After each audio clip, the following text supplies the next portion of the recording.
Écrivons rapidement avant de prier. Les responsabilités, on va dire ça comme ça. Les responsabilités que nous présente la Bible, devant lesquelles nous sommes obligés d'honorer. C'est pour nous les élus, ce n'est pas une contrainte, mais c'est une responsabilité et que nous devons honorer.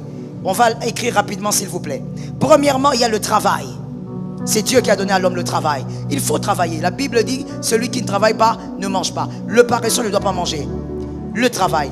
Deuxièmement, honorer les parents. Les parents, il faut les honorer. La Bible dit, c'est une bénédiction attachée à une promesse. Ça permettra que tu vives longtemps. Tu vas vieillir. Quand tu honores ton père, tu honores ta mère. On n'a pas dit honore le papa qui est responsable. Même si toi tu trouves qu'il n'est pas responsable, il a eu sa part, il a fait sa part. Toi, respecte ta part. Est-ce que quelqu'un m'entend bien? Et d'ailleurs, je vais vous dire quelque chose. Ça, c'est une sagesse. Lorsque tu dis maman n'a pas été responsable, papa n'a pas été responsable, mais moi je suis peut-être d'accord avec toi parce que de ton père, c'est toi qui sais ce que tu es en train de vivre. Mais je te défie aussi. Sois plus responsable que cet homme-là. Sois plus responsable que cette femme-là. Il ne faut pas seulement dire que mon père n'a pas été responsable. Est-ce que tu as déjà fait des enfants? Tu t'en es occupé jusqu'à terminer? Avant de juger ton père, sois d'abord à sa place. Avant de juger ta mère, fais d'abord ce qu'elle a déjà fait. Est-ce que quelqu'un m'entend? La Bible dit honore ton père et ta mère, peu importe ce qu'il est. Toi, honore. Troisième chose, prendre soin de ta maison. Oui, la Bible dit celui qui ne sait pas le faire est pire qu'un infidèle. Tu dois prendre soin de ta maison. Si tu es marié, occupe-toi de ta maison. Permets à ta maison de s'épanouir. Il ne faut pas aller donner l'argent à ta famille pendant que ta femme ne sait pas comment s'habiller. Tu ne peux pas aller donner l'argent à tes neveux, à tes nièces pendant que tes enfants n'étudient pas. C'est une sorcellerie. Occupe-toi de ta maison. Avant tes neveux, tes enfants. Avant tes nièces, tes enfants. Hein, l'amen là, ça souffre. Hein? Oui, c'est comme ça. C'est la vaine manière de vivre des pères. Avant de t'occuper de ta petite soeur, de ta grande soeur, occupe-toi de ta femme. Avant de t'occuper de ton petit frère, occupe-toi de ton mari. Toi, tu es seulement poli quand c'est ton grand frère qui vient à la maison. Là, quand ton grand frère parle, hey, Katerina, tais-toi. Là, tu t'étais. Tais-toi. Parce que le grand frère a parlé. Quand ton mari te dit seulement, chérie, est-ce que tu peux écouter? Ah! Qu'est-ce que tu dis même? Qu'est-ce que toi tu dis? Qu'est-ce que tu dis? Qu'est-ce que tu dis? Tu arrives à 0 mètre comme ça là. Sur sa tête. Non, les hommes aussi sont courageux. Hein? Vous supportez. Hein? Une femme comme ça, façon. Si j'étais un homme, depuis engagement, ça va peut-être la calmer un peu. Tu parles, elle est là comme ça. Toi, tu veux dire quoi? Tu veux dire quoi? Hey, tu vas pas jouer avec moi. Madame, tu es même loin de la cible. Mais tu parles. Non, il y a des gens comme ça. Tu ne sais pas honorer les tiens. Mais c'est au dehors que tu es le bon genre, tu es un bon monsieur, tu es poli, tu es gentil. Mais ta femme, elle n'a jamais vu cette gentillesse en fait. Elle n'a jamais vu ça. C'est pas normal. La Bible dit, occupez-vous des vôtres. Quatrièmement, c'est ça? Quatrième, s'occuper des orphelins et des veuves. C'est biblique. Il est le père des orphelins, le défenseur de la veuve. Quand tu t'occupes d'une veuve, Jésus se sent honoré parce que tu t'es occupé des personnes que lui défend personnellement. S'occuper de l'orphelin et de la veuve. Cinquième ou sixième, le respect de l'adoration. C'est une responsabilité du chrétien. Il est écrit, l'heure vient et elle est déjà venue. Où les vrais adorateurs adoreront le Père. Exactement. L'adoration est une responsabilité pour un élu. Quand on dit adoration, on voit aussi dîme, offrande et action de grâce. Ça fait partie de l'adoration. Il n'y a pas d'adoration sans dîme, sans offrande. Ça fait partie de l'adoration. Sixième maintenant. Sixième, on y va. Aimez votre femme, comme la Bible le dit. Marie, aimez. Voilà. Marie, aime ta femme. Aimer votre femme, se soumettre à son mari, ce sont des responsabilités que la Bible nous accorde. Ça veut dire que là où tu dois te sentir obligé, c'est par rapport à ces choses que je te présente. Où tu dois te dire non, si je ne fais pas ça, c'est pas bien. J'ai péché. L'homme doit aimer sa femme. La Bible ne dit pas ses femmes, sa femme. Une seule. Si c'est elle que tu as choisie, reste là-bas. Oh non, tu as changé. Mais toi, tu ne savais pas. Toi, tu ne savais pas que quand on épouse une femme, elle fait un enfant, elle change. Deuxième enfant, elle change encore. Tu ne savais pas? Tu croyais qu'elle allait rester seulement mannequin? Non. Plus elle fait les enfants, plus elle change. À moins qu'elle soit très disciplinée pour garder sa ligne. Mais sinon, elle va changer. Mais c'est la femme que tu as aimée, aime-la. Et ce qui est étrange, c'est que ce sont les hommes qui sont là, mais ils disent pas amen. J'ai même vu un qui a regardé. Ça veut dire qu'il regarde avec regret. Mon frère, intercède. Mais reste là. Il y a un monsieur une fois qui m'a dit, pasteur, est-ce qu'il n'y a pas une formule à faire? Vous savez, les hommes sont des aventuriers des fois. Il n'y a pas une formule à faire pour ma femme. Je ne sais pas qu'est-ce qui se passe. Elle a beaucoup changé en tout cas. Je ne sais pas pourquoi elle a un bras gros comme ça. Ce n'est pas possible. Donc toi tu ne sais pas que quand tu manges avec elle à table là, la boule là de maïs, tu ne sais pas que ça va changer son corps. Quand elle est enceinte, tu es content. Et c'est que j'ai toujours dit, j'ai jamais compris. On félicite l'homme. Félicitations. J'ai envie de vous dire, on vous félicite pourquoi? On dit à l'homme, félicitations, félicitations. Tu es content, ta femme est enceinte. Mais attends-toi aussi aux transformations. Mais transformation internationale. Attends-toi à ça. Une dame, elle est complexée en elle-même. Elle me disait, pasteur, moi je crois que je dois aller me faire opérer. Il faut que je fasse ceci. Il faut que... Je lui ai dit, maman, si tu te fais toutes ces choses-là, juste parce que tu es mal dans ta peau, tu auras du mal à être satisfaite de toi-même, même après ça. Il faut d'abord t'aimer comme tu es. Non, mon mari, il me regarde plus. Mon frère, je lui ai dit, il faut te calmer. On va prier. J'ai prié pour elle et puis j'ai dit, amène-moi ton mari. Je n'ai pas beaucoup de jours, il faut me l'amener vite. Quand elle m'a amené son mari, il était content. Oh pasteur, on m'a dit que vous me cherchez. J'ai dit oui, oui. Je vous cherche. Et il n'était même pas vieux, hein? Moins de 55 ans. Il vient là.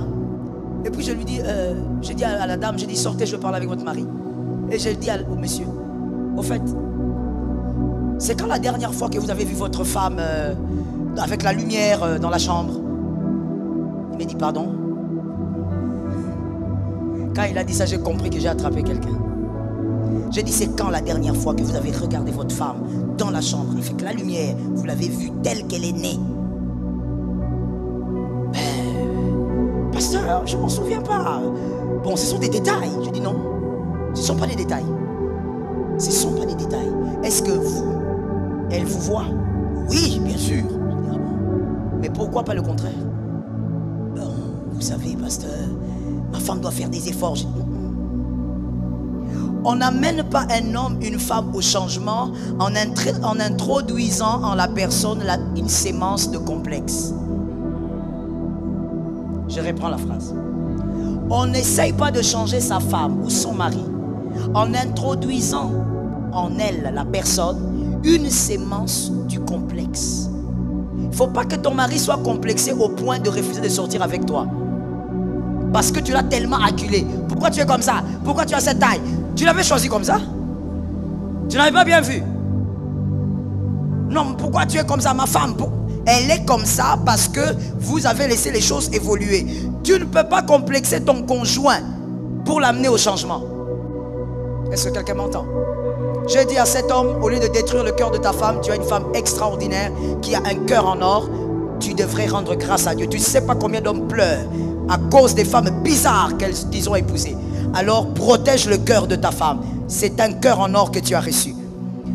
Il faut t'occuper des tiens. Quantième, il faut aimer sa femme et il faut se soumettre à son mari. Que quelqu'un regarde une femme, localise une femme et dis-lui, il faut apprendre la soumission. Tu as localisé? Bon, je te laisse encore quelques minutes. Localise encore. Si elle est fâchée, dis-moi. Il faut apprendre la soumission. La soumission, ça s'apprend. Si, évidemment, vous ne l'avez pas vu, vous n'avez pas vu votre mère le faire, mais ça s'apprend. C'est-à-dire, la soumission, c'est se mettre en dessous de quelqu'un, en dessous de cette personne qui vous oriente, qui vous guide. Vous faites confiance en la personne, c'est-à-dire en votre mari. Voilà pourquoi épousez un homme qui a un cerveau qui fonctionne très bien. Parce que tu vas aller te soumettre chez quelqu'un de façon, tu vas t'étonner. Tu seras obligé de te soumettre. La soumission s'apprend. Il y a des femmes, lorsqu'on parle de soumission, elle a l'impression qu'on est en train de lui parler des épines ou d'une flèche qui est en train de la trapper vers le dos. La soumission est une valeur. Est-ce que quelqu'un m'entend bien? Est-ce que quelqu'un m'a capté? Les amens sont partis où? D'accord.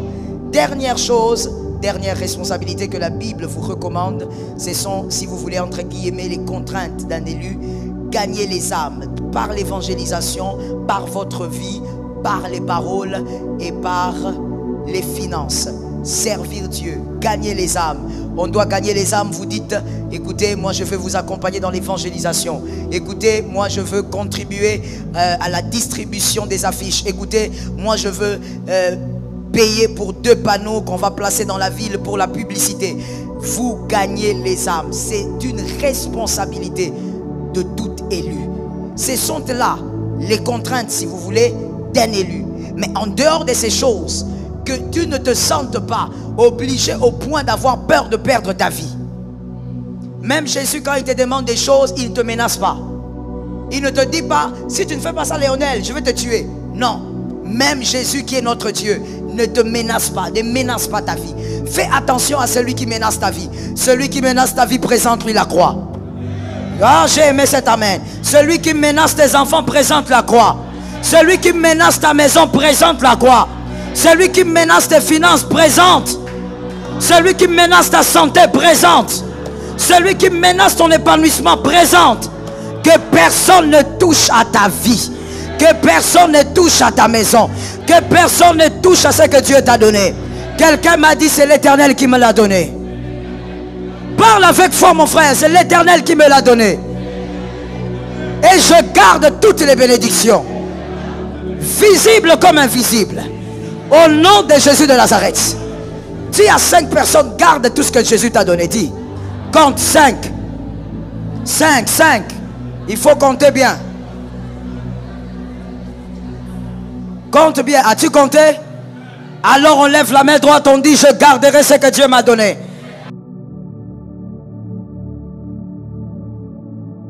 En tant que disciples de Jésus-Christ, notre conduite et notre témoignage ont un impact profond sur notre relation avec Dieu et sur la manière dont le monde nous perçoit. La Bible nous rappelle dans Colossiens 1h10 que nous devons marcher d'une manière digne du Seigneur, pour lui plaire à tous égards. Cela signifie que notre vie quotidienne devrait refléter les enseignements et les valeurs du Christ.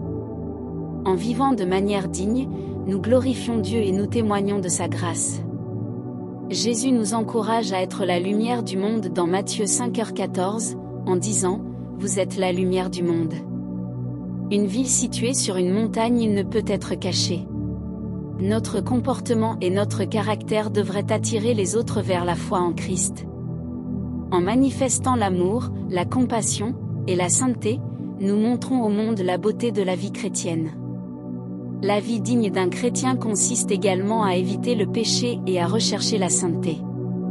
En 1 Pierre 1, 15-16, il est écrit « Mais, puisque celui qui vous a appelé est saint, vous aussi soyez saints dans toute votre conduite, selon qu'il est écrit « Vous serez saints, car je suis saint ».